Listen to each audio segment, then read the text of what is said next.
The Distortion Out of Space by Flagg. Back of Bear Mountain, the meteor fell that night. Jim Blake and I saw it falling through the sky. As large as a small balloon it was, and trailed a fiery tail. We knew it struck Earth within a few miles of our camp, and later we saw the glare of a fire dully lighting the heavens. Timber is sparse on the farther slope of Bear Mountain, and what little there is of it is stunted and grows in patches, with wide intervals of barren and rocky ground.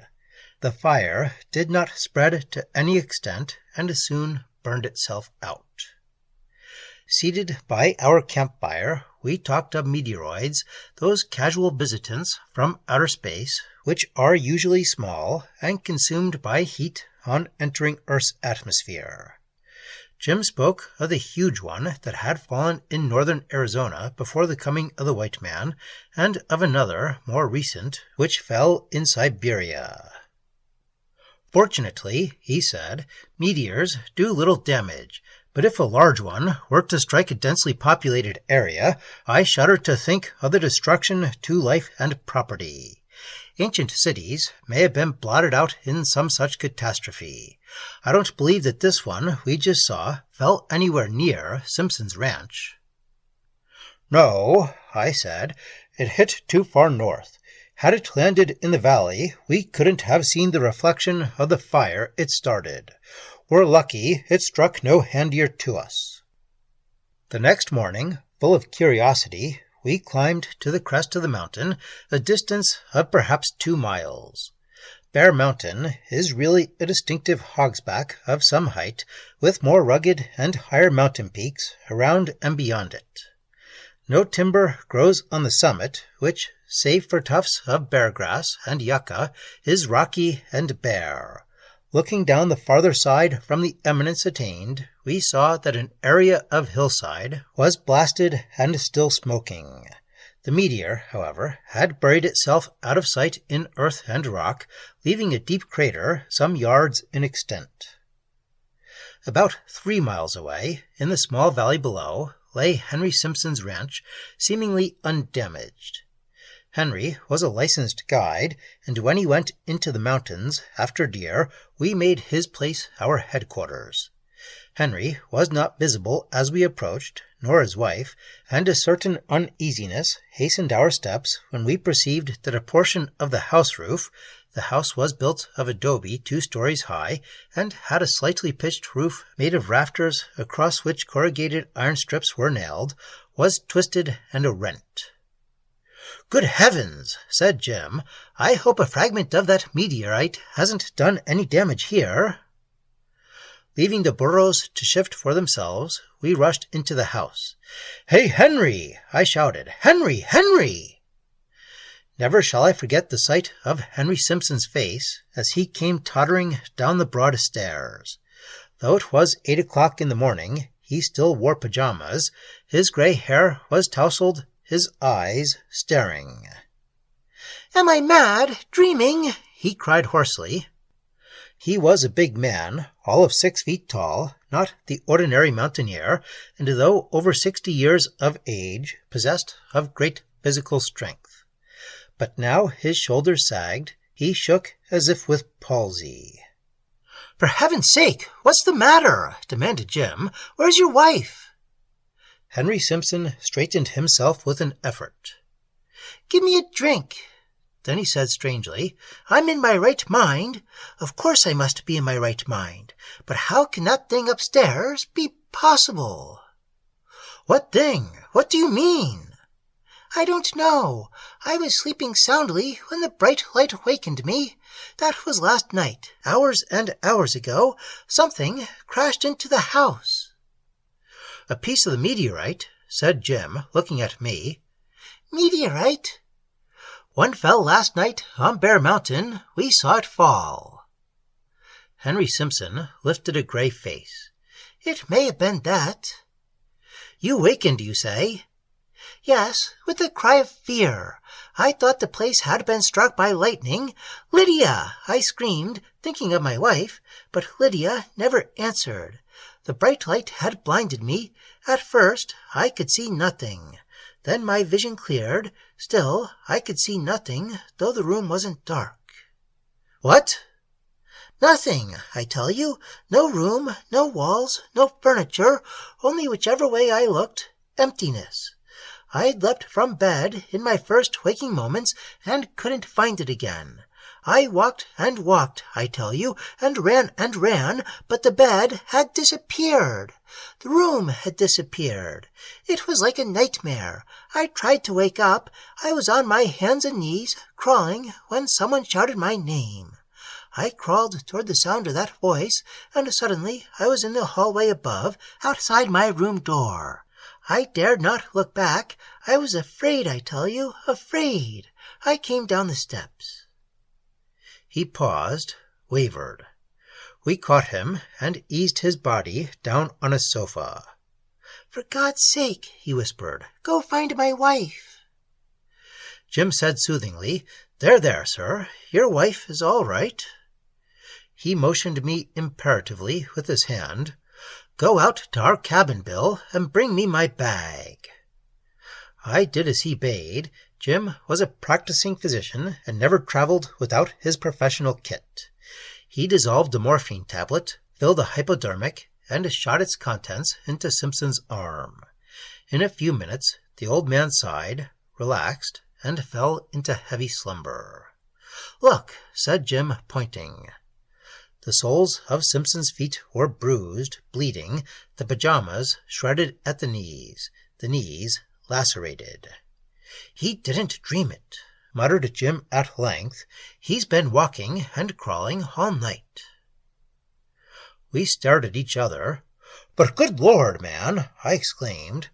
"I know," said Jim. He straightened up. "There's something strange here. I'm going upstairs. Are you coming?" Together we mounted to the hall above. I didn't know what we expected to find. I remember wondering if Simpson had done away with his wife and was trying to act crazy. Then I recollected that both Jim and I had observed the damage to the roof. Something had struck the house. Perhaps that something had killed Mrs. Simpson. She was an energetic woman, a few years younger than her husband, and not the sort to be lying quietly abed at such an hour. Filled with misgivings, we reached the landing above and stared down the corridor. The corridor was well lighted by means of a large window at its extreme end. 2 rooms opened off this corridor, one on each side. The doors to both were ajar. The first room into which we glanced was a kind of writing room and library. I've said that Simpson was no ordinary mountaineer. As a matter of fact, he was a man who had read widely and kept abreast of the better publications in current literature. The second room was the bedchamber. Its prosaic door, made of smoothed planks, swung outward. It swung toward us, half open, and in the narrow corridor we had to draw it still further open to pass. Then, "My God!" said Jim. Rooted to the floor, we both stared. Never shall I forget the sheer astonishment of that moment. For beyond the door, where a bedroom should have been, there was— "Oh, it is impossible!" I muttered. I looked away. Yes, I was in a narrow corridor, a house. Then I glanced back, and the effect was that of gazing into the emptiness of illimitable space. My trembling fingers gripped Jim's arm. I am not easily terrified. Men of my calling, aviation, have to possess steady nerves. Yet there was something so strange, so weird, about the sight that I confess to a wave of fear. The space stretched away on all sides beyond that door, as space stretches away from one who, lying on his back on a clear day, stares at the sky. But this space was not bright with sunlight. It was a gloomy space, gray, intimidating, a space in which no stars or moon or sun were discernible, and it was a space that had, aside from its gloom, a quality of indirectness. "Jim," I whispered hoarsely. "Do you see it too?" "Yes, Bill, yes." "What does it mean?" "I don't know. An optical illusion, perhaps. Something has upset the perspective in that room." "Upset?" "I'm trying to think." He brooded a moment. Though a practicing physician, Jim is interested in physics and higher mathematics. His papers on the relativity theory have appeared in many scientific journals. "Space," he said, "has no existence aside from matter, you know that, nor aside from time." He gestured quickly. "There's Einstein's concept of matter being a kink in space, of a universe at once finite and yet infinite. It's all abstruse and hard to grasp." He shook his head.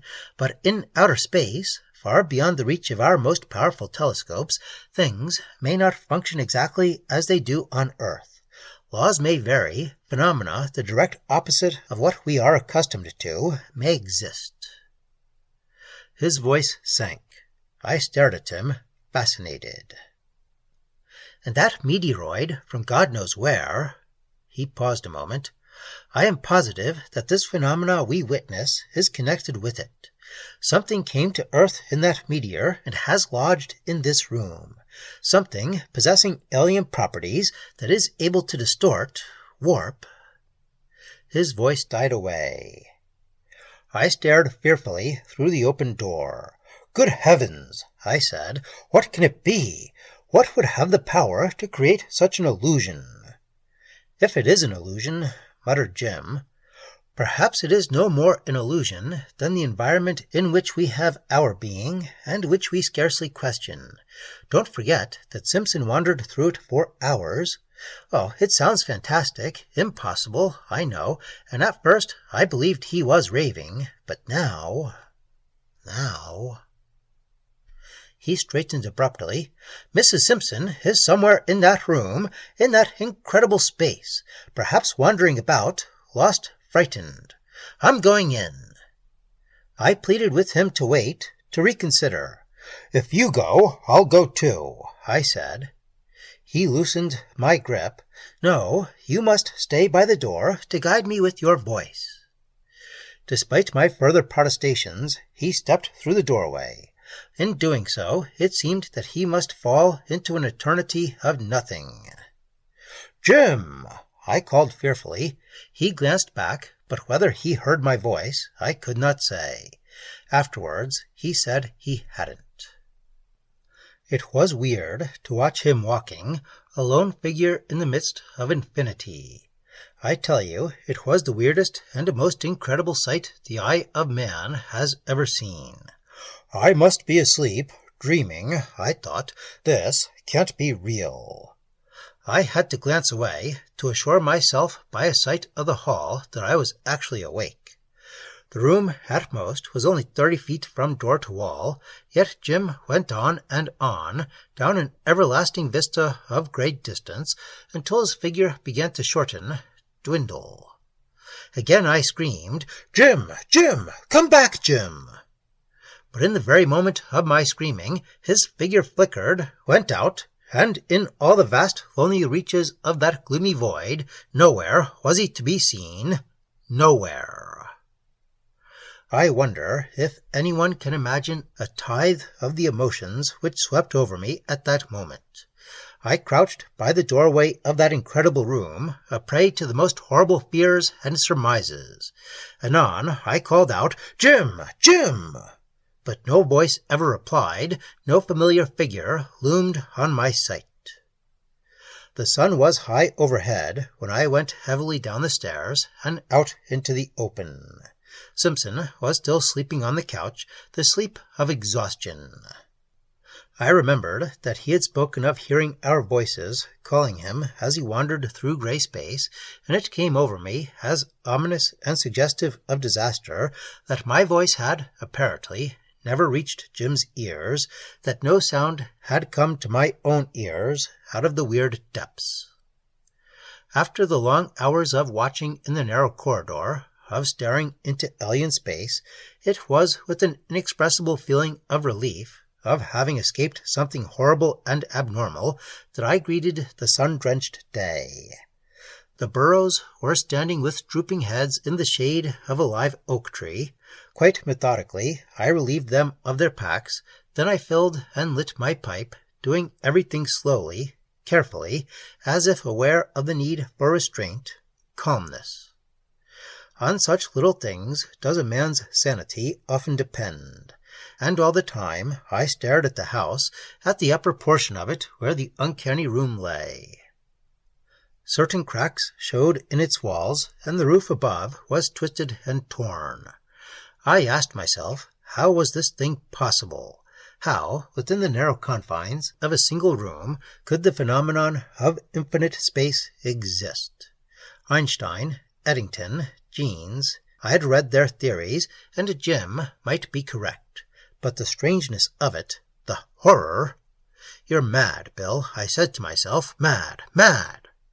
But there were the burrows, there was the house. A scarlet tanager soared by, a hawk wheeled overhead, a covey of ring-necked mountain quail scuttled through tangled brush. No, I wasn't mad.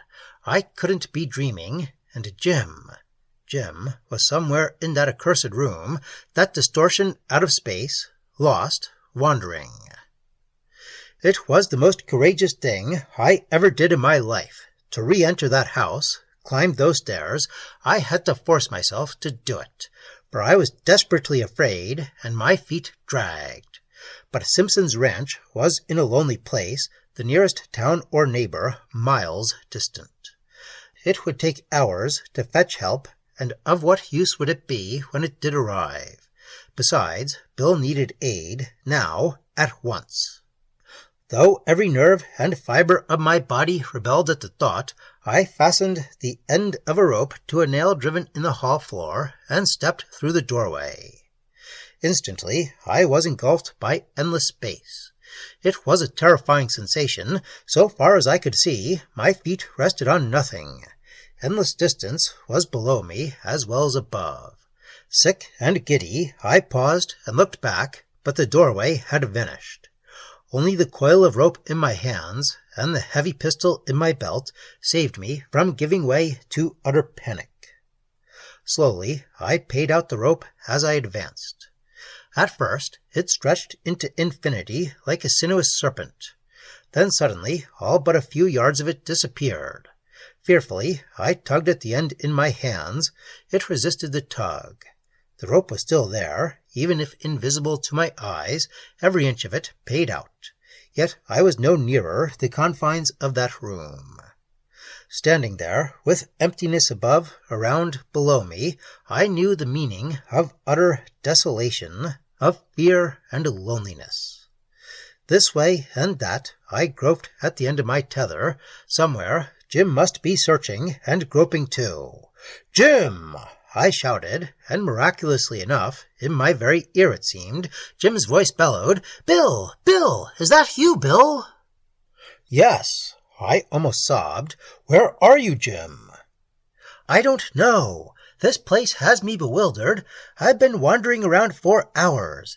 Listen, Bill, everything is out of focus here. Matter warped. Light curved. Can you hear me, Bill?" Yes, I'm here too, clinging to the end of a rope that leads to the door. If you could follow the sound of my voice." "I'm trying to do that. We must be very close to each other. Bill." His voice grew faint, distant. "Here!" I shouted. "Here!" Far off, I heard his voice calling, receding. "For God's sake, Jim! This way! This way!"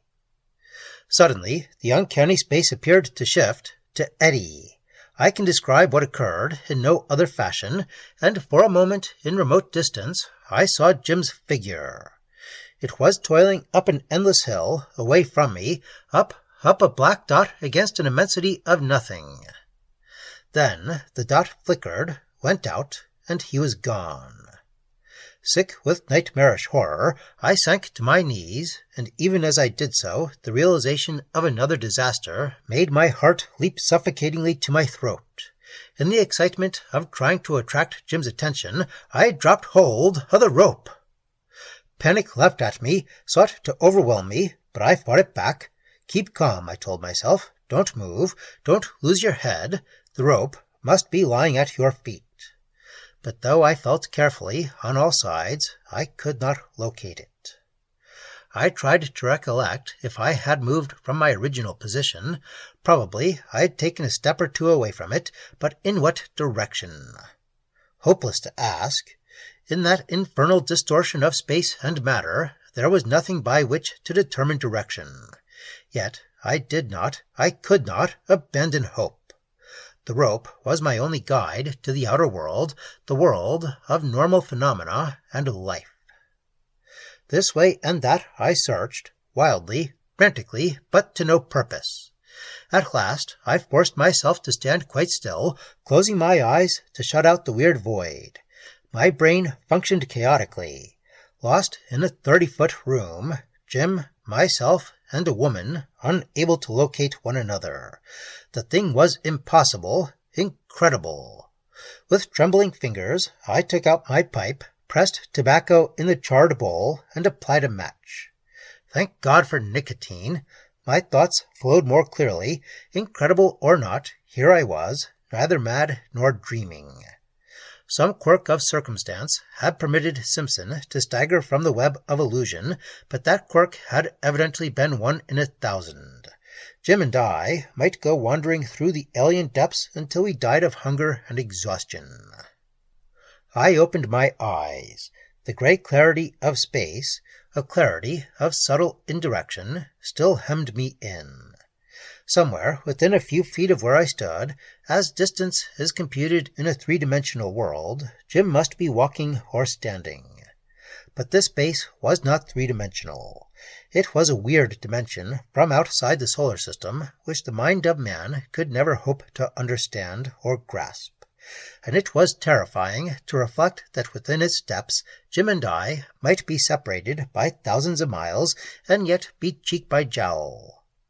I walked on. I could not stand still forever. God, I thought, there must be a way out of this horrible place. There must be. Ever and anon I called Jim's name. After a while I glanced at my watch, but it had ceased to run. Every muscle in my body began to ache, and thirst was adding its tortures to those of the mind. "Jim!" I cried hoarsely again and again, but silence pressed in on me until I felt like screaming. Conceive of it if you can.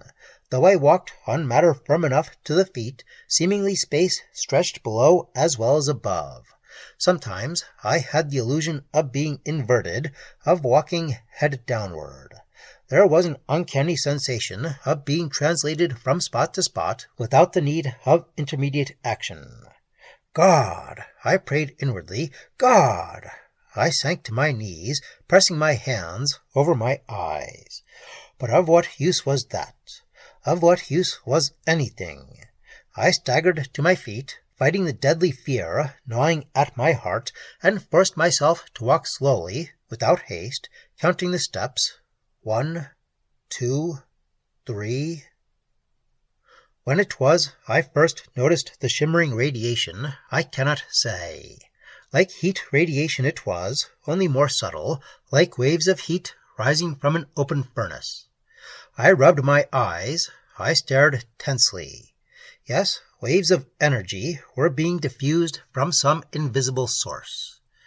Far off in the illimitable depths of space, I saw them pulsing, but I soon perceived that I was fated, like a satellite fixed in its groove, to travel in a vast circle of which they were the center. And perhaps in that direction lay the door. Filled with despair, I again sank to my knees, and kneeling, I thought drearily, "This is the end. There is no way out." And calmer than I had been for hours, there is a calmness of despair, a fatalistic giving over of struggle. I raised my head and looked apathetically around. Strange, strange. weird and strange. Could this be real? Was I myself? Could an immensity of nothing lie within a 30-foot radius, be caused by something out of space, something brought by the meteor, something able to distort, warp? With an oath of dawning comprehension, I leapt to my feet and glared at the shimmering radiation. Why couldn't I approach it? What strange and invisible force forbade? Was it because the source of this incredible space lay lurking there? Oh, I was mad, I tell you, a little insane, yet withal possessed of a certain coolness and clarity of thought. I drew the heavy pistol from its holster. A phrase of Jim's kept running through my head. Vibration, vibration, everything is varying rates of vibration. Yet for a moment I hesitated. Besides myself, in this incredible space, 2 others were lost, and what if I were to shoot either of them? Better that, I told myself, than to perish without a struggle. I raised the pistol. The shimmering radiation was something deadly, inimical. The diffusing waves of energy were loathsome tentacles reaching out to slay. "Damn you," I muttered. "Take that, and that!" I pulled the trigger. Out of what followed, I possessed but a kaleidoscopic and chaotic memory. The gray void seemed to breathe in and out.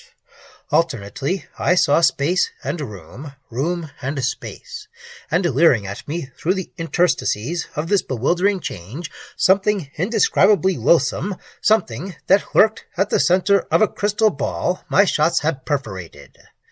Through the bullet holes in this crystal, a slow vapor oozed, and as it oozed, the creature inside of the ball struggled and writhed, and as it struggled, I had the illusion of being lifted in and out, into the room, out into empty space. Then suddenly the crystal ball shivered and broke. I heard it break with a tinkling as of glass. The luminous vapor escaped in a swirl. The gray void vanished, and sick and giddy, I found myself definitely encompassed by the walls of a room, and within a yard of the writhing monstrosity. As I stood with rooted feet, too dazed to move, the monstrosity reared. I saw it now in all its hideousness. A spidery thing it was, and yet not a spider. Up it reared, up 4 feet in the air, its saucer-like eyes goggling out at me, its hairy paws reaching. Sick with terror, I was swept forward into the embrace of the loathsome creature. Then happened that which I can never forget till my dying day, so strange it was, so weird. Imagination, you say, the fantastic thoughts of a temporarily disordered mind? Perhaps. But suddenly I seemed to know beyond a doubt, that this spider-like visitant from outer space was an intelligent, reasoning being. Those eyes, they seemed to bore into the innermost recesses of my brain, seemed to establish a species of communication between myself and the intelligence back of them. It was not a malignant intelligence, I realized that, but in comparison to myself, something godlike, remote. And yet it was a mortal intelligence. My bullets had shattered its protective covering, had reached to its vulnerable body, and as it held me to itself, it was in the very throes of dissolution. All this I sensed, all this it told me, not through language, but through some subtle process of picture transference which it is hopeless for me to attempt to explain. I seemed to see a grey, weird place where delicate traceries were spun and silver devices shimmered and shone, the habitat of the strange visitant from outer space. Perhaps the receiving cells of my brain were not developed enough to receive all the impressions it tried to convey. Nothing was clear, distinct, nothing definite. I had the agonizing consciousness that much was slipping through my brain, uncorrelated, unregistered. But a meteoroid was hurtling through the blackness of space, and I saw that meteoroid. I saw it falling to earth. I saw a portion of it swing clear, crash through the roof of Simpson's house, and lodge in the bedroom. and I saw the strange visitant from outside our universe utilize the incredible power he possessed to distort space, iron out the kinks of matter in it, veil himself in an immensity while studying his alien surroundings. And then all his expiring emotions seemed to rush over me in a flood, and I felt what he was thinking. He had made a journey from one star system to another. He had landed safely on Earth, a trillion light years distant, but never would return to his own planet to tell of his success. Never, never. All this I seemed to understand, to grasp, in a split second or so, his loneliness and pain, his terrible nostalgia. Then the hairy paws relaxed their grip, the hideous body collapsed in on itself, and as I stared at it, sprawling on the floor, I was suddenly conscious of Mrs. Simpson crouching, unharmed, in one corner of the room, of Jim standing beside me, clutching my arm. "Bill," he said hoarsely, "are you hurt?" And then in a whisper, "What is it? What is it?" "I don't know," I returned chokingly. "I don't know. But whatever it is dead now. The distortion out of space." And unaccountably, I buried my face in my hands and began to weep.